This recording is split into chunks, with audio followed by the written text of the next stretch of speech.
Hi, this is John from Sharp Mountain Games, and today we're going to talk about running a new system because it's always a challenge learning the rules, getting players interested, and just running it during the session.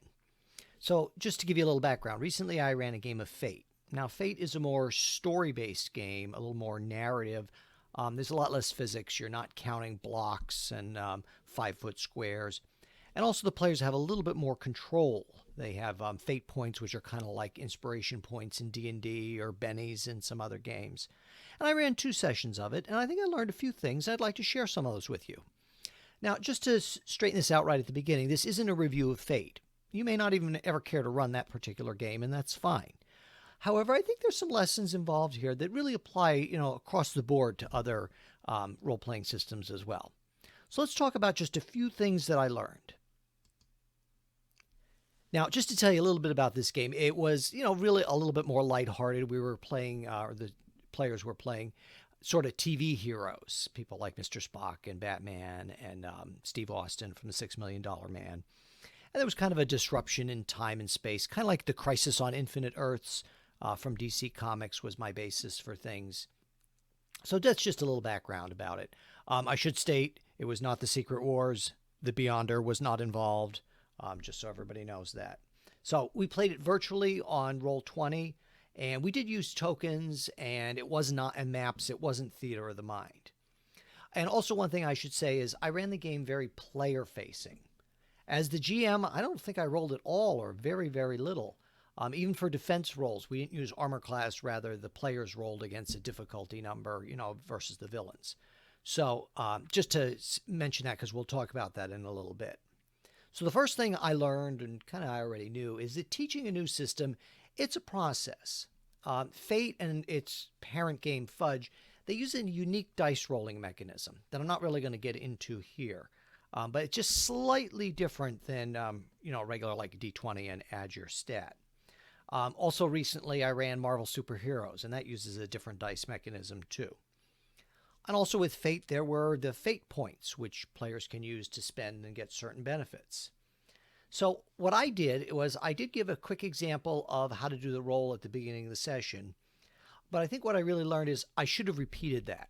With the players, I should have kind of reminded them, all right, here's how you do this, maybe for the first half hour or even hour, or at least the first few rolls for them. It's a process, and people shouldn't be expected to get it the first time. And I think that's true in any role-playing system. Even D&D, it doesn't hurt to, all right, you're rolling a D20 and you're adding this particular bonus and things like that. So that's one thing I learned.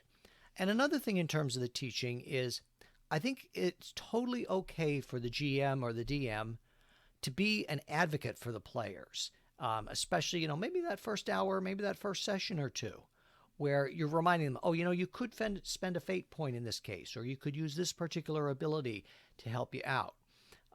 It's not so much that you're coaching them, but you're coaching them. And I think that that's perfectly all right. I don't think the DM has to be an adversary in those first few sessions until they really learn the system. Now, once they have it down pat, you probably may not need to do that. So those are some things I learned. And let's take another point here. And it is a bit of work. And I don't mean this in any negative way, because obviously we do this hobby for fun. But if you're going to run a new RPG system, there's some work involved.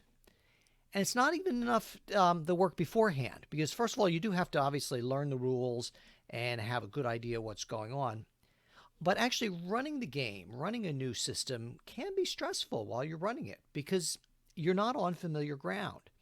It's kind of like if you're a teacher when you're teaching a brand new course for the first time. You're just not as comfortable as you're going to be when you're teaching that course the second, third, fourth, fifth, and however many times.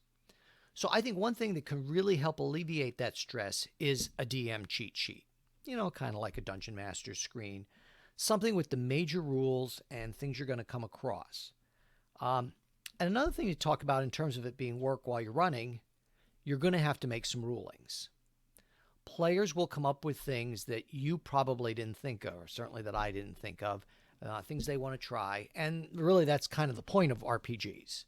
So, for example, there was a case where the player, they wanted to do take the enemy and try and flip them into the acid pool. And I hadn't thought about that.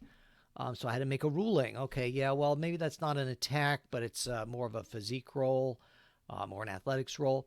Also, grappling. That was another thing. They wanted to grapple, and I hadn't considered that beforehand. So I had to make a ruling. And I think the ruling that I made was okay. So what I would suggest is, as you're working, be prepared, as you're DMing, be prepared to write those rules down because you might want them next time. And also, another way that it sort of work while you're running is you may have to change things on the fly. For example, some of my difficulty numbers I think were a little bit off as I was running it. I was finding I had set the bar for certain tasks a little too high. Not that you want to make it totally easy on the players or that you don't want them to think about things, but some of my numbers were just a little bit off. So I kind of had to be prepared to adjust those on the fly, and I did. Another thing, too, is it's a little bit of work after the session. I would go through, and if you want to make some adjustments to your notes, and whatever you do, keep them. Whether you keep them in a folder or you keep them in a binder or you keep them virtually, store them on the cloud or on your computer, keep them in case you want to run the session again, because you might be surprised. Players might really like it and ask for it again. And our third point here, and you can see in the background that I'm showing some of the backgrounds from this TV Heroes game, some screenshots. Here was the final one where you can see Bigfoot from the $6 Million Man and Skeletor. Obviously, this was a lighthearted thing, not a super serious kind of Call of Cthulhu style game. Is running a new system really helps you grow, and very importantly, it helps prevent burnout. So one way you can grow as a DM running a new system is you might find things you want to bring to your regular system. For example, one thing I found, and I mentioned it earlier, I really liked the player-facing system, where the players were rolling for their defense. So for example, when I go back to D&D, maybe instead of armor class, I'll give them a defense bonus. And it's really easy. It's just their armor class minus 10. And they'll roll versus a certain difficulty number based on the level or the skill of the opponent. And the fact that it was player-facing, I found out in this game, none of the players mind. They didn't mind rolling for defense. Nobody griped about that. It was no problem, the fact that it was slightly different than the way we usually run things. And I also think, designing a game for a new genre helps you because it forces to remind you that there's something more than dungeons and balancing encounter challenge ratings and things like that. So sometimes a different system, might require a little bit more investigation and role playing, like if you're doing a modern game or a science fiction game where they're doing a first contact. So all of these experiences in designing a game for a different genre can help you grow when you decide to go back to your regular game, if you decide to.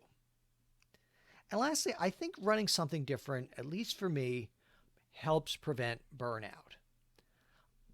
Now, this is no criticism against Dungeons & Dragons, because I think it would be true in any system. But if you're running Dungeons & Dragons week after week after week, I think you can burn out. And I think you could burn out probably from any other system too. So even if you love your current system, even if you love doing a regular ongoing campaign, it's really a good idea occasionally to have a night or two or a session or two of something other than your normal everyday thing. And also too, it's maybe you don't want to play the same thing all the time. Like I run D&D, my players love it, I enjoy it, but I don't only want to run that. And I don't think there's anything wrong with that. So hopefully GMs are willing to try new things and players are willing to cut the DM a break once in a while and say, look, he or she needs a break and they need to run something different just to keep themselves fresh. And also too, if you're running a heavy system week in, week out, like D&D or Pathfinder or the old hero system or champions or things like that, things that are really, really rules heavy, sometimes you just need a night with a lighter system to kind of see how that works. So if you're planning on keeping going in the hobby, you need a little bit of variety. You need something to help prevent that burnout.